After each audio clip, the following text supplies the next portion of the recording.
Salut à tous, c'est Nathalie pour la vidéo du mercredi. J'ai toujours ma bronchite, je suis malade, mais c'est pas grave. Merci beaucoup, une fois de plus, pour tous les messages de soutien que j'ai eus par rapport à la vidéo de dimanche concernant les propos injurieux, comme je dis, d'un infirmier vis-à-vis de moi, en sachant que j'ai modéré mes propos. Parce que bon, j'avais pas envie d'en rajouter une couche et voilà, mais ça a été beaucoup plus loin dans ce qu'il m'a dit et même certains gestes, enfin bref. Donc merci beaucoup et puis ça a permis aussi à d'autres de pouvoir dire des mauvaises expériences qu'ils avaient eues comme moi.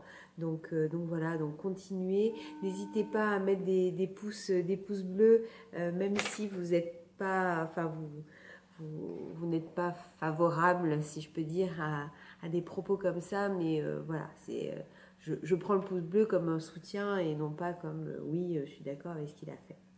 Donc aujourd'hui, je vais faire un sujet sur la grossesse. J'ai travaillé encore pour vous, voilà. Donc il m'a été demandé par plusieurs personnes, notamment Amélie. Voilà. Donc voilà, sujet sur la grossesse. Donc la grossesse, c'est vrai que c'est d'autant plus important pour par rapport à notre maladie, pour toutes les maladies en général, mais comme la sclérose en plaques touche plus les femmes, parce qu'il y a 2 tiers, 1 tiers à peu près que les hommes, et puis souvent, la plupart du temps chez l'adulte jeune, donc c'est vrai que c'est en plein dans la case d'une femme qui veut avoir des enfants. Donc c'est vrai que la grossesse, c'est un gros souci qui se pose pour beaucoup de femmes. Donc il faut savoir que beaucoup d'études ont été faites par rapport à la grossesse et la CEP. Donc à ce jour, j'ai pris plein de notes. Il ne semble pas exister d'effet néfaste de la CEP sur le degré de fertilité déjà, sur les avortements spontanés, sur l'incidence de la prématurité et la toxémie gravidique. Donc, déjà, c'est quand même une bonne chose de savoir que le fait de tomber enceinte avec une CEP ne complique a priori pas. Bien sûr, il y a certaines femmes qui vont dire moi j'ai une CEP et j'ai eu des problèmes de fertilité. Oui, c'est vrai, mais même les femmes qui n'ont rien, qui sont en bonne santé, ont aussi ce type de problème. Donc la CEP n'accentue pas ce genre de soucis. Concernant tout ce qui est travail et accouchement, ça se déroule aussi normalement. Il n'y a pas de complications supplémentaires par rapport à la CEP. Donc ça aussi, c'est quand même très important. L'état de santé de l'enfant, il est aussi tout à fait comparable à celui d'une femme en bonne santé. Donc c'est quand même bien, que ce soit au niveau du périmètre crânien, du poids, du taux de mortalité, de malformation, tout ça. Donc c'est en tout point comparable avec une femme qui n'a rien. Donc ça fait déjà pas mal de positifs. Concernant les poussées, en règle générale, on constate que dès le premier trimestre, il y a une diminution des poussées avec encore plus de diminution au cours du 3e trimestre. Donc plus la grossesse avance, moins poussées il y a. En sachant que j'ai noté qu'il y avait la fréquence des poussées diminuée de 70% par rapport à l'année précédant la grossesse. C'est quand même pas mal. Donc l'allaitement est autorisé, sauf bien sûr s'il y a traitement, mais ça paraît logique. Concernant la péridurale. Alors la péridurale, moi, il y a maintenant bientôt 18 ans, parce que ma fille aînée va avoir bientôt 18 ans, on m'avait dit, quand je suis arrivée à la maternité, on m'a dit mais péridurale, vous en voulez une? Voilà. Bon, perso, je suis peut-être vieille France une fois de plus, mais c'est comme ça, j'ai dit non. Et là, j'ai senti le soulagement de la part de l'aide-soignante, infirmier, tout ça, parce que ben, ils n'avaient pas envie de me faire péridurale, parce qu'ils avaient tout de suite peur, voilà, on pense handicap, fauteuil roulant, voilà, enfin bref. Donc, ils ne voulaient absolument pas m'en faire. Ils me l'auraient fait si j'avais insisté, mais donc la péridurale, vous pouvez en avoir une, voilà.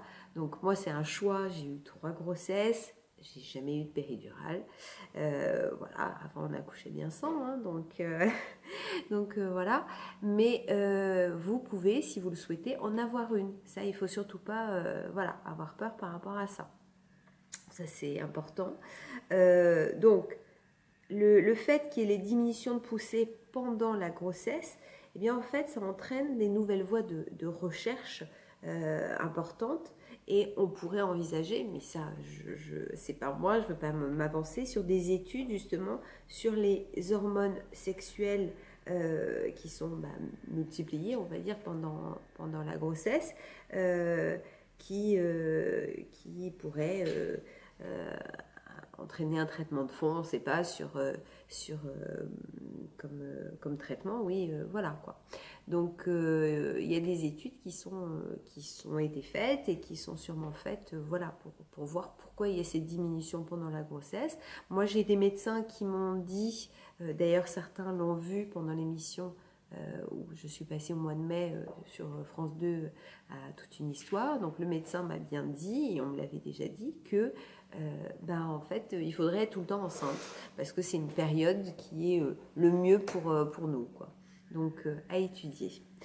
Maintenant, une chose importante. Donc là, tout ce que je vous ai dit, oui, en effet, on a une sève, on peut avoir des enfants. Il n'y a pas de problème supplémentaire.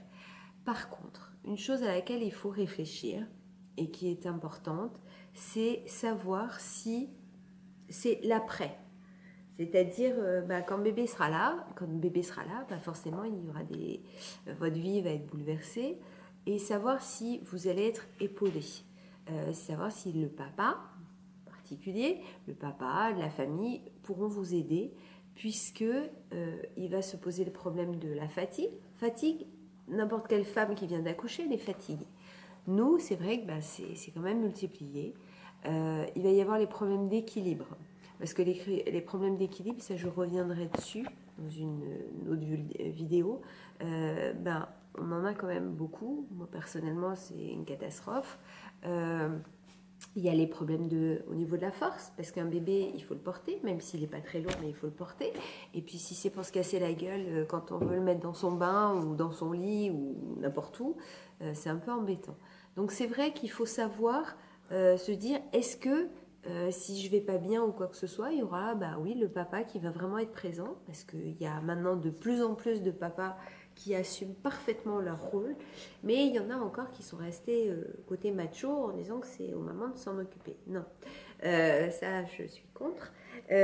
Donc voilà, donc savoir s'il y aura le papa, si on aura sa maman, sa belle-mère, voilà, on aura quelqu'un pour vous épauler quand on sentira qu'il ne faut pas présumer de ses forces. Hein, c'est ça qui est important, c'est savoir se faire aider. Et puis voir un psy si psychologiquement justement on a du mal, et ne pas s'en vouloir en se disant je suis une mauvaise maman, je suis obligée de le confier ou la confier à certains moments. Donc voilà, donc oui, vous pouvez avoir des enfants, mais il faut, c'est vrai, penser à l'après-grossesse, quoi, en fait. Je vais vous laisser pour aujourd'hui. J'espère avoir pu, même si je ne me suis pas étendue, mais rentrer dans certains détails. Mais comme d'habitude, je ne suis pas une spécialiste. Donc dimanche, je pense qu'on va faire alors là, les prochains sujets, ils ne sont peut-être pas dans l'ordre. On va faire un sujet sur l'alimentation qui m'a été demandé, un sujet sur tout ce qui est problème cognitif. Alors j'avais prévu de le faire, mais on me l'a demandé aussi. Je vais faire un sujet sur tout ce qui est IRM, ponction lombaire, parce que beaucoup l'appréhendent.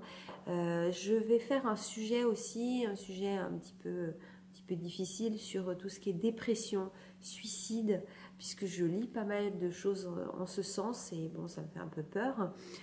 Donc voilà, donc là je peux pas trop vous dire dans quel sens ça va être, mais je vais les faire prochainement. Les pouces bleus, n'hésitez pas. Il n'y a pas de souci. Et puis, bon là, je suis avec mon fils hein, qui va éteindre. Et puis, il me dit quelque chose, mais je ne comprends pas ce qu'il me dit. Hein? Voilà, il me dit n'hésitez pas à vous abonner, voilà, vous abonner, les pouces bleus.